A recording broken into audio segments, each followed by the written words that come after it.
네, 안녕하세요. 취업준비 즐겁게 합시다. 인사 담당 제이콥입니다. 오늘 여러분들과요, 기업은행 문항분석 한번 알아보려고 켰습니다. 우리 한번 알아보도록 할게요. 근데 솔직히 이걸 하면서 내가 이걸 해야 될까 말아야 될까 정말 고민 많이 했거든요. 왜냐면 보니까 뭐 여러분들이 해달라고 해서 하긴 하는데 그 기업은행 보니까 12,500명 합격이래요. 예. 작년, 재작년 뭐 이렇게 지원한 인원 보니까요, 한 18,000명? 예, 2만 명 뭐 이렇게 지원했던 것 같아요. 그리고 그거보다 사실 허수 빼면 아마 더 적을 거예요. 거기서 12,500명 합격이고, 그럼 상당히 많이 합격을 하죠. 그렇기 때문에, 이 자소서 내용, 솔직히 열심히 본다, 열심히 안 본다, 그냥 네거티브 셀렉션을 거르는 거예요. 이렇게 탁탁탁. 거른다라고 보시면 될 것 같고요. 그러면 일단 어떻게 되겠어요? 기본적으로 뭐 회사 이름 잘못 쓴 경우, 어디서 베껴온 친구들, 그런 애 다 빼잖아요? 일단 거의 합격하고 볼 것 같아요, 솔직히 말해서. 근데 그게 아니다 라고 한다면 어디서 차이가 나느냐? 그냥 1번 문항이에요. 1번 문항에서 대부분 당락이 결정되지 않을까라는 생각이 듭니다. 하지만 그래서 솔직히 정말 고민 많이 했거든요. 좀 이따 내가 그 이유들 좀 설명드리고, 그러면 1번 문항에 쓸 말 없는 친구들은 다 떨어진 거 아니냐? 그럼 그 친구들 어떻게 되냐? 그거는 제가 나중에 좀 설명드릴게요. 그래서 제 마음이란 거는 뒤에 좀 여러분 참고해 주시면 되겠고, 일단은 뭐 그래도 여러분들이 원하니까 내가 원하는 거는 해야 되는 것 같아서 지금부터 진행하려고 합니다. 뭐 보니까 많은 분들 막 칠판에서 막 얘기하고 막 이렇게 하더라고요. 근데, 예. 좀 뭐 랩으로 따지면 무반주 랩. 네, 무반주. MR 없는 그냥 제 목으로 들어가도록 하겠습니다. 네. 길게 할 거 없을 것 같아요. 그래서 핵심 포인트만 딱딱 찍어드릴 테니까요. 여러분들 힘들게 생각하시면 그것만 쓰고 제출하세요. 그래서 깊게 생각할 바에는 차라리 그냥 NCS 공부 조금 더 열심히 하셔서 그거에서 당락을 결정짓는다라고 생각해 주시면 될 것 같고, 이거 이미 내 경험이 있는 분과 없는 분, 그 다음에 이미 많은 부분이 당락이 솔직히 지어져 있는 부분 같아요. 그래서 이거 열심히 공들인다고 해서 지금 합격률이 올라가지 않거든요. 올라가지 않으니까 기업은행 아까 제가 처음 말씀드린 12,500명에 들어올 가능성이 있다라고 하시면은 그냥 빨리 쓰고 제출하세요. 제출하시고 아닌 경우는요, 이거 공들이지 말자. 이렇게 제가 좀 말씀드릴게요. 자, 첫 번째는요, 직무 관련 경험 기술서예요. 한 가지만 기억하세요. 경험 기술서입니다. 개조식으로 쓰는 거예요. 여러분들 경험 나열하는 거 아니에요. 아시겠죠? 그래서 내 경험이요, 어땠고, 상황, 액션, 결과, 뭐 스타 방법 써가지고 내 막 연대기식으로 막 쓰고 이런 거 아닙니다. 개조식으로 몇 년도에 내가 어떤 회사에서 어떤 직급 혹은 어떤 직책으로 어떤 프로젝트를 해서 어떤 결과를 만들었다. 했던 일은 뭐다. 빵빵빵빵 이렇게 쓰는 겁니다. 아시겠죠? 그리고 여러분들 여기서 또 하나 챙겨가셔야 될 게, 내가 이게 직무 관련 경험인지 아닌지 모르겠다라고 생각하잖아요. 그럼 그냥 쓰세요. 예. 절대 여러분들 직무 관련이 아니더라도 거기서 마이너스 주는 경우가 없어요. 어떻게 해서든 깔때기를 꽂아서 그냥 쓰면요, 그냥 0점을 받을 수 있어요. 마이너스가 아니니까. 근데 혹시나 모르죠. 깔때기를 꽂았었더니 유사 경험이라고 볼 수 있네. 혹은 뭐 비슷한 역량을 함양했네 라고 생각해서 플러스 1점이 될 수도 있거든요. 그래서 여러분들이 스스로 고민하지 말고요, 그냥 다 갖다 쓰세요. 그 대신 더 유사한 것들을 위로 올렸으면 됩니다. 그거를 뭐 굳이 연도별로 쓸 필요는 없어요. 아시겠죠? 그래서 여러분 쓰실 때 개조식으로 쓸 것, 그 다음에 긴지 아닌지 모르겠다라고 하면 그럼 일단 쓴다. 그리고 조금 더 역량 중심으로 쓰겠다. 그래도 경험이니까 역량 중심으로 내가 잘 써보겠다 하시면요, 여러분들 NCS 사이트 들어가면은 역량표 나와 있는 거 있죠? 역량표. 직무 기술 나와 있는 거 있는데 거기에 금융 영업 파트 있거든요. 금융 영업 파트 찾아보시면요, 뭐 고객 중심 뭐 이런 것들 역량들 나와 있는 거 있어요. 그거 보시고 거기에 맞춰서 끼워 놓으시면 될 것 같습니다. 뭐 어렵지 않죠? 개조식을 쓸 거고 챙겨가시면 될 것 같고요. 자, 두 번째입니다. 두 번째 이제 자기소개예요. 자기소개에서 이제 학교명 입력 불가하고 본인의 성장 과정을 통해 만들어진 장단점, 그리고 그 장단점을 활용해서 조직에 이익이 어떤 도움이 됐는가라는 이야기를 하는데요. 사실 성격의 장단점을 쓰는 건 아니에요. 여러분들이 제가 이전에 한번 말씀드렸지만 성격의 장단점은 일반적으로 내가 태어날 때부터 갖고 있는 고유의 기질을 얘기합니다. 근데 여기서 말하는 건요, 그 장단점이 아니라 내가 이후에 성장 과정을 통해서 더 강화된 나의 강점이나 약점으로 해석하시는 게 좀 더 맞습니다. 이거를 가끔 기업들이 이제 혼용해서 막 쓰거든요. 혼용해서 써도 뭐 이거를 뭐 컴플레인 걸 건 아니잖아요. 그렇죠? 그렇기 때문에 그냥 향후에 길러진 나의 강약점이구나 라고 생각을 해주시면 될 것 같아요. 근데 그 플로어가 다 이어져야 되겠죠. 어떻게 이어질까요? 첫 번째, 나의 성격의 장단점을 만들어준 성장 과정이니까요, 어떤 에피소드를 먼저 하나 집어넣어 주세요. 어떤 에피소드를 하나 딱 집어넣어 주고요. 그걸 통해서 내가 어떻게 성격의 장단점을 만들어줬는가에 대해서 써주시면 될 것 같아요. 예를 들어서 저 같은 경우는 어렸을 때 가정 환경이 그렇게 좋지는 못했어요. 좋지 못하다 보니까 어머니께서까지 맞벌이로 이제 일을 하셔야만 하는 상황이었고, 맞벌이가 아니고 혼자 일을 하셔야 되는 상황이었고, 그러다 보니까 제가 어떤 환경에 처하게 됐냐면, 저는 장점으로는요, 스스로 판단하고 스스로 의사결정 내리는 능력이 상당히 길러졌어요. 길러서 장점이 될 수 있겠죠. 반면에 단점은 뭐가 있어요? 스스로 결정을 하다 보니까 어떨 때는 조금 독선적인 모습도 가질 수 있는 겁니다. 왜냐하면 장점의 반대의 모습은 나의 단점이 되기 때문에 그래요. 그렇죠? 근데 이게 생각해보면 성격으로 따지면요, 이게 과연 내가 성격의 장단점, 내가 성장 과정을 통해서 만들어진 친구냐? 아니에요. 원래 DNA 갖고 있었을 거예요. 그런 모습들이. 예, 그런 모습 갖고 있는데 환경과 더불어서 시너지가 난 거죠. 예, 이건 그냥 알고만 있으면 좋을 것 같고, 이렇게 내가 어떠한 환경에서 태어났고 혹은 어떠한 에피소드로 인해서 나는 성격이 만들어졌고요. 그 만들어진 거에 반대에는 이런 것들도 있습니다 라고 먼저 써주고요. 그렇다면 그 다음에 이러한 나의 어떤 독립성, 그 다음에 스스로 의사결정하는 능력들이 어떠한 성공 경험으로 이어졌는가 써주시면 될 것 같아요. 이것도 전혀 어렵지는 않을 것 같아요. 그래서 여러분들이 볼 때 뭐 어려움이 있거나 힘든 문항이 아니기 때문에 그냥 넘어가도록 하겠습니다. 어렵지 않죠? 자, 세 번째는요. 본인이 생각하는 실패의 기준은 무엇이고 그동안 살아오면서 가장 크게 실패했던 경험이 무엇입니까? 이렇게 써주시면 물어봤는데요. 본인이 생각하는 실패의 기준이 뭔가? 이거는 여러분들이 정하기 나름이죠. 실패의 기준. 내가 세운 기준이라고 할 수도 있고 책임감이라고 할 수도 있고 조직에서 기대하는 바라고 할 수도 있고요. 팀업 다 같이 공익. 예, 모든 사람과 함께 성장하는 것이 실패의 기준이라고 정할 수도 있습니다. 뭘 정하든 상관없어요. 근데 중요한 포인트가 하나 있어요. 뭐냐면 여러분들이 아셔야 될 게 실수와 실패의 차이입니다. 실수와 실패. 내가 수없이 많이 얘기했는데요. 실수와 실패는 말 그대로 실수는요. 내가 어떤 노력을 한 결과물이 아니고요. 노력을 하지 않았는데 잘못됐던 거를 우리 실수라고 얘기해요. 근데 여러분들이 실수한 포인트를 쓰는 경우가 상당히 많습니다. 실패를 묻는 이유는요. 실패라는 거는 기본적으로 성과 지향성이라는 큰 역량의 카테고리, 역량 체계도 따지면 큰 카테고리 안에 들어가는 친구거든요. 성과 지향성, 즉 성과를 향해서 달성하고자 노력을 하는 친구인가가 기본적으로 보여지는 건데 그 안에 실패가 들어간다라고 보시면 돼요. 노력을 열심히 했는데 잘못됐으니까. 근데 그 노력이 어디로 포함되느냐? 그거는 내가 기준이 나름인 거예요. 그죠? 공익이냐, 팀워크이냐, 아니면 내가 세운 기준이냐, 아니면 다른 사람에게 주어진 어떠한 목표이냐, 그건 정하기 나름인 거예요. 그 어떠한 정함에 따라서 내가 열심히 노력을 했는데 그 노력에는 결국은 안 된 사건을 적어주시면 됩니다. 근데 내가 항상 이야기했죠. 열심히 노력한 거, 그 노력은 어떻게 쓴다? 내가 밤샜습니다. 정말 집에도 못 가고 했어요. 이렇게 해서 표현이 된다? 안 된다고 말씀드렸잖아요.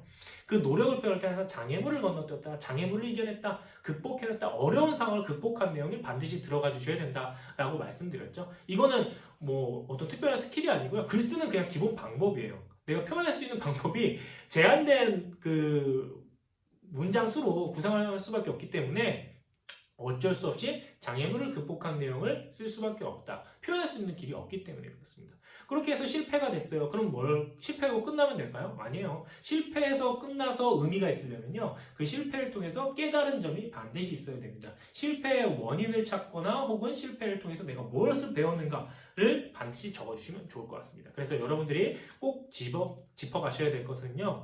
본인이 생각하는 실패의 기준, 정하라고 말씀드렸죠. 이거는 당연히 써있는 거 해야 되고, 그 다음에 그거를 어떠한 것을 쭉 노력해 오면서 장애물을 극복한 사건 써주시면 될 것 같고요. 그리고 장애물 극복하다가 결국 마지막에 실패를 했고 거기서 무엇을 배웠는가 적어주시면 될 것 같다. 이렇게 여러분께 조언을 좀 드리도록 할게요.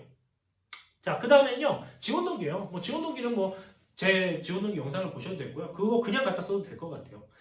IBK 기업론에 지원한 이유를 설명하세요. 제가 지원론이 뭐라고 그랬다? 항상 기여할 포인트를 찾는 거라고 말씀드렸죠. 지원자와 회사와의 교집합은 어디서 형성되나요? 지원자와 그 회사의 교집합은 일이라는 거예요. 일. 예. 이걸 다시 한번 설명드리자면 우리가 서로를 좀 속이고 있다라고 제가 갖고 얘기한 적이 있어요. 왜냐면 여러분들 취업 왜 해요? 라고 하면은 돈 벌고 싶어서요. 라고 이야기한다고.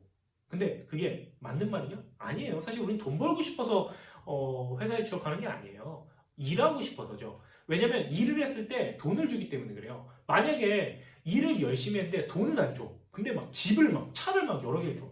그 회사 취업 안 할 거예요? 할 거잖아요. 그렇죠? 우리가 살 걸 다 줘. 먹을 것도 다 줘. 그럼 그 회사도 취업할 겁니다. 예, 돈이라는 건요. 결국 내가 일을 했었을 때에 주어지는 어떤 결과물인 거예요. 그래서 내가 회사에 취업하는 이유는 일을 하기 위한 거고요. 회사도 거꾸로 생각하면 구직자는 왜 뽑아요? 일을 시키기 위한 거예요. 그래서 결국은 회사와 나와의 교집합은 일이라는 곳에서 만나게 되는데 그 일 뭐예요? 나는 어떠한 직무에서 어떠한 방법으로 어떠한 문제를 해결해서 어떠한 성과를 만들어내고 싶어서 지원합니다. 이게 지원록이라고 제가 말씀드렸을 거예요. 이걸 찾는 게 여러분들이 일이라고 제가 말씀을 드렸습니다. 그래서 여러분들이 지원한 이유의 첫 번째는요, 내가 어떠한 기여를 할 것인가 이 한 줄을 정의를 해주시고요. 그 다음에 적합한 인재라고 생각하는 이유는 내가 관심 갖게 된 배경, 그리고 그 배경 때문에 내가 어떠한 노력을 해왔는지 그냥 써오시면 됩니다. 내가 적합한 이유를 찾을 때요, 해당 직무에는 어떤 역량이 있고요, 그 역량을 기르기 위해서 어떠한 경험이 있고 이렇게 쓰셔도 상관없어요. 상관없는데 그냥 적합한 인재라고 생각하는 이유는 내가 이것을 맞추기 위해서 이런 노력을 해왔기 때문에 적합합니다 라고 써주시는 게 조금은 더 간편해요. 그리고 본인을 훨씬 더 잘 어필할 수 있어요. 그래서 두 가지 포인트가 되겠죠. 내가 만약에 유사 경험도 있고 금융권에 지원하기 위해서 많은 경험과 노력과 지식을 쌓았다라고 한다면 제가 여러분들에게 예전에 올려드렸던 지원록이 쓰는 방법 세 가지 방법 있죠. 거기에 첫 번째 유사 경험이 있는 형태로 그냥 써주시면 될 것 같아요. 유사 경험이 있는 경우. 그래서 관심 가진 배경, 그리고 그 배경으로 인해서 관심이 생겼고 그로 인해서 내가 어떤 노력을 했는가, 관련 경험도 했고요, 관련 지식도 쌓았어요. 이렇게 써나가시면 좋을 것 같고요. 그 다음 내가 근데 관련된 게 하나도 없어. 근데 일단 제출을 해야 돼. 그럴 때는 어떻게 해라? 해당 직무에 있어서는 어떤 역량이 필요한데 그 역량을 기르기 위해서 A 경험, B 경험을 했다. 이렇게 마무리해 주시면 좋을 것 같습니다. 네, 어렵지 않죠? 뭐 이렇게 말해도 여러분 다 어려울 거 알고 있습니다. 자, 마지막 5번인데요. 마지막 5번 여러분들 되게 고민 많이 하시더라고요. 본인이 사회적 책임을 가지고 타인, 공동체 또는 사회 공익에 기여했던 경험을 기술하시고 이를 통해 느낀 점을 작성하시오라고 되어 있는데요. 여러분들 사회적 책임이 그럼 뭔지 알아야 돼요. 사회적 책임은 되게 뭔가 어려워 보이는데 다양한 것들이 있지만 뭐 이런 것들이 있어요. 투명성, 뭐 윤리적 행동, 뭐 그다음에 이해 관계자와의 이해, 뭐 그다음에 법을 지키는가, 그다음에 인권, 뭐 이런 것들을 다 포함되어 있는데요. 이 중에 하나를 여러분이 선택을 해주시면 될 것 같아요. 뭐 이해관계자와의 이해를 택해도 되고요. 뭐 그다음에 법규를 지킨 것, 그다음에 인권을 보호하게 했던 것, 타인을 도와줬던 것, 뭐 윤리적 행동이 포함되겠죠. 그다음에 공정정대한 투명성을 지켰던 것, 이런 것들 중에 다 좋아요. 이런 것들 하나를 택해주시고요. 택해주시고 그것들을 지키기 위해서 타인 또는 공동체, 그다음에 사회 공익에 기여했던 걸 쓰는데 이게 중요한 포인트인데 이걸 어떻게 쓸까 잘 생각하다 보니까요.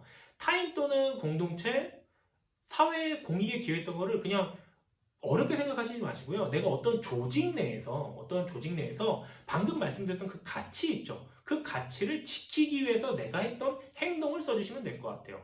쉽게 말해서 윤리적인 행동을 그냥 쓰시면 됩니다. 윤리적인 행동을요. 그게 사회적 책임이 다 포함되어 있는 요소거든요. 그래서 여러분들이 그걸 너무나 어렵게 쓰지 않으셔도 될 것 같아요. 이거 되게 해석하다 보면 되게 어렵거든요. 저도. 왜냐면 우리는 기업의 사회적 책임만 엄청 맨날 공부를 했지 본인이 사회적 책임을 가지고 힘들어요. 어려워요. 그렇죠? 힘들기 때문에 여러분들이 이거를 윤리문항이라고 그냥 생각을 해주시고 내가 어떤 조직 내에서 아까 뭐는 인권, 그다음에 법적인 문제, 투명성 뭐 이런 것들이 있죠. 그것들을 지키기 위해서 본인이 어떤 노력을 했는가라고 보시면 될 것 같아요. 근데 그 지키는 게 내가 지키는 게 아니고요. 우리 조직이 여기서 타인 또는 공동체의 기여잖아요. 그래서 같이 함께 지키기 위해서 나는 어떤 노력을 했는가라고 보시면 될 것 같아요. 예를 들어서 뭐 이런 거 괜찮겠죠. 뭐 우리 조직이 어느 순간 영업이익을 내기 위해서 매출을 올리기 위해서 어떤 범법 행위를 하고 있다 칩시다. 그거를 나는 다시 제자리로 돌려놓기 위해서 어떤 노력을 했는가 이런 거 쓰셔도 괜찮다라는 거예요. 예. 그래서 사실 이 문항이 요번에 처음 만들어졌나 그런 것 같아요. 예전에 있었나요? 처음 본 것 같긴 한데 어쨌든 근데 그런 것들을 기억해 주시고요. 그 다음에 느낀 점을 기록해 주시면 되는데 이게 요번에 만들어졌고 애시당초 사회적 책임이나 뭐 이런 거를 물어보는 문항 가지고 여러분은 변별력을 삼지는 않아요. 예, 변별력을 갖고 이거도 떨어뜨리고 막 이러진 않거든요. 그냥 만들어 놓은 문항이에요. 예, 그렇게 생각해 주시고 여러분들이 큰 에너지 쓴다거나 막 진짜 이것 때문에 막 시름시름 앓으면서 작성하지 않으셨으면 좋겠어요. 제가 이렇게 문항 분석을 간단하게 좀 마무리해 드리는데요. 물론 이걸 가지고 정말 1시간 동안 이야기할 수 있어요. 막 칠판에 다 이야기하면서 이거는요 막 동그라미 치면서 사회적 책임을 가지고 막 이렇게 할 수 있어요. 있는데 이 사회적 책임이라는 말에 솔직히 조금 고민이 됐어요. 왜냐면 내가 해야 될 책임은 뭘까? 내가 해야 될 책임은 뭘까라고 생각했을 때 이건 아닌 것 같다는 생각이 좀 많이 들었어요. 그래서 여러분들에게 어떻게 보면 그 포인트만 잡아드리고요. 왜냐면 모든 사람이 또 비슷하게 써 내려가잖아요. 그러면 오히려 더 떨어진 친구가 더 많이 있을 거라는 생각도 많이 들긴 하고요. 요즘 계속 드는 생각이 사실 제 기본적인 개념도 그렇고요. 취업을 즐겁게, 취준을 즐겁게 하는 게 제 목표인데 어느 순간 너무 많은 사람들이 저를 보다 보니까 획일하는 방법으로 뭔가를 만들어준다는 느낌이 조금 있거든요. 그래서 어떻게 하면 조금 더 올바른 방법으로 이끌어갈지 좀 더 고민을 하다 보니까 이렇게 조금 잠깐 머뭇머뭇하게 되는 것 같아요. 그래서 일단은 뭐 아직은 저도 답이 없어요. 그래서 뭐 새로운 플랫폼도 준비를 하고 있고 여러분들이 접근하는 방법들 다양하고 있는데요. 여러분들 이 강의를 듣는다고 해서 여러분들 막 칠판에 써있는 그런 강의를 듣는다고 해서 취업되지 않아요. 취업되지 않고요. 진짜 여러분들이 노력하시면 돼요. 예. 지금까지 이 영상을 보고 계시다면 여러분들은 아마 제 진짜 팬일 수도 있고요. 해서 말씀드리는데요. 저는 항상 얘기합니다. 지금 그 기업은행도 그렇고 다른 회사들도 그렇고 사실 그 앞에 이런 경력 기술서가 있으면 거기서 당장 많이 결정되거든요. 솔직히 얘기하면 많이 결정되는데 내가 쓸 거 없다, 쓸 거 없다라고 하시면요, 그냥 오늘부터 서류 쓰는 날까지 다음 주죠. 쓰는 날까지 그냥 은행에 가 계세요. 앉아 계세요. 거기서 자소서 쓰고요. 거기서 다 해결해 보세요. 그냥 기업은행 가서. 그리고 그 내용을 자소서에 쓰세요. 그러면 여러분들 뭐 혹시나 다 할까봐 또 고민되거든. 다 할까봐. 근데 이거를 은행에서 하라는 얘기가 아니고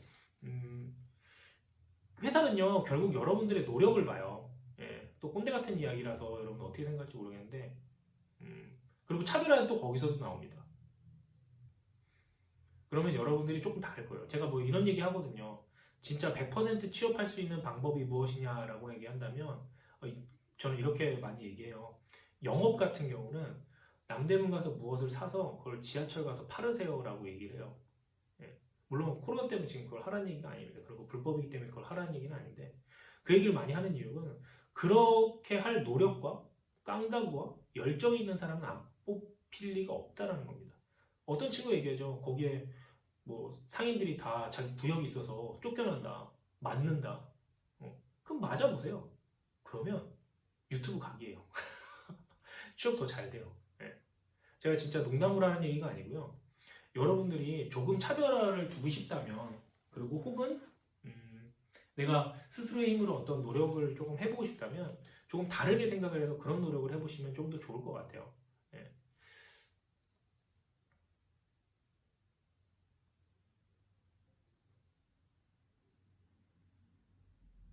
네. 사실 뭐 할 말이 많지만 하지 않겠습니다. 네. 할 말이 많지만 오늘 좀 참고요. 제가 다음 영상을 통해서 또 다른 이야기 좀 해드릴게요. 또 해드리고 그 다음에 여러분들 취업이라는 건요 공학이 아니에요. 로켓 만드는 거 아닙니다. 예. 제가 거기에 조금 더 일조를 한 것 같아서 정말 죄송한 마음이 들고요.